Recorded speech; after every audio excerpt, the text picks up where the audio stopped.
Ben ritrovati giovedì mattina su floor del New York Stock Exchange, in questo momento indici in territorio positivo, ma ne parliamo con il mio ospite qui su floor, come ogni giovedì è Derek Orth, che è Designated Market Maker per Brandon E. Cryan and Company. Derek, thank you so much for being with us. Thanks for having me again, Lina.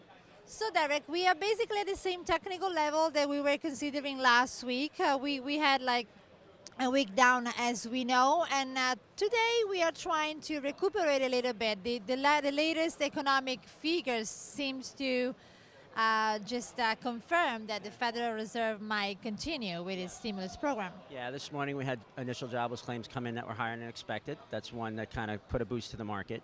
And again, we're kind of a week later in the same trading zone as we were, and that's kind of as we were last week. Here we are. It's kind of signaling a consolidating pattern in the markets, in the equity markets in general.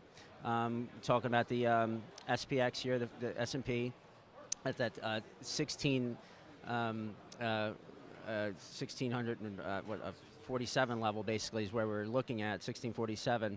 And it's been holding. We're up at 1655 here. We kind of pushed through that last week when we first was on. We were underneath that level. I think we got in the 16, low 40s, maybe 37 range, and it kind of hammered back up, closed, moved up. We were on vacation Monday. Tuesday we came back, had a big up day in the morning. We were up over 200 points at one point in the Dow, up really large in the SPX, got in that 1660 zone, but then we kind of reverted down again. You know, yesterday, Wednesday, we had a bad, a lower day, testing those lows again. But again, the SPX basically is holding this zone, and we're kind of trading sideways here right now.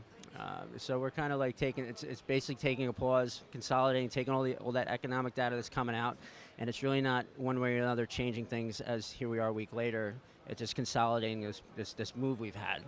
Especially because we are also at the end of the month, another session today, and then May will be over. And of course, we have some window dressing at the end of the month, and so people are still evaluating. What is interesting, though, we have noticed that the defensive stocks also yesterday, they had a very bad day. They've been hit pretty hardly.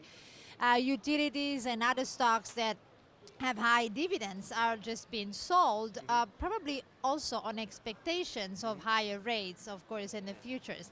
Is it too early for this movement, you think, or it could be justified? It could be a little too early yet. Again, these are assets that have been heavily traded and invested in over the course of the few. So you gotta consider too. Maybe people are taking some of the principal out of the trade.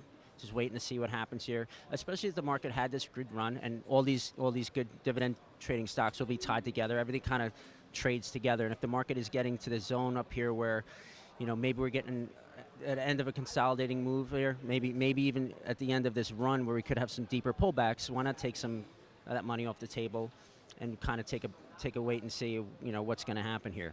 But technology has been doing well. I mean, with the utilities and the defensive stock down, technology is still strong. And I know that you follow the SOX. Yes, and we were watching that yesterday, and when the market was getting hammered, the SOX actually closed relatively, I think, up slightly on the day, which is showing signs of strength in that sector.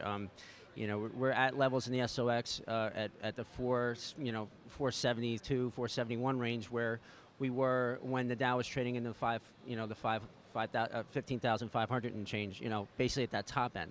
So the stocks, which has been lagging, and again, this is one of the major indices that has not reached its 2007 high yet, and that zone is around 500. It seems like it's trying to consolidate here, pausing with the rest of the market, and downside risk. Maybe you're looking at 462 as support. We got down there and bounced back up this $10 above that to this 472 range.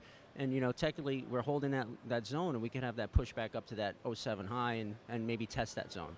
And it's the strength in that index is kind of leading me to believe that looks like it's going to happen. So May is over. Expectations for June. It's difficult, of course, now to predict. But what are the next catalysts that you're really looking at?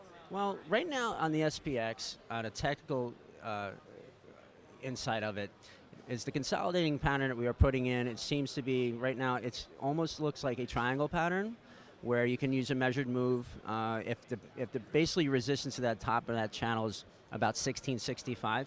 So if we get a close above that, you could have technically a breakout above it.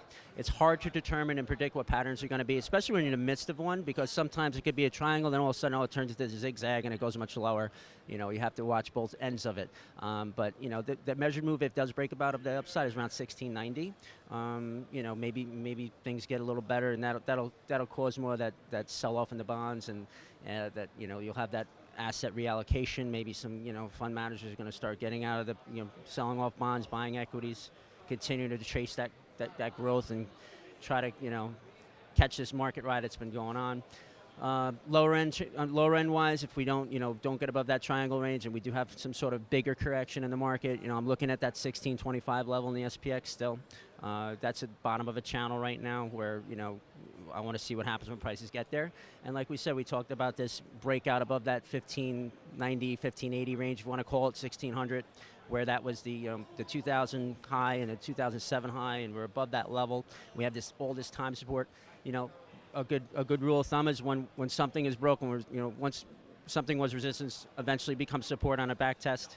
You know, that's the ultimate low we want to look for this bull market that we've been in, to see how things are standing if we get down to that level. But there's a lot of, you know, we got to see what the market-driven events are going to be down the future here. We don't know what's, you know, in store yet.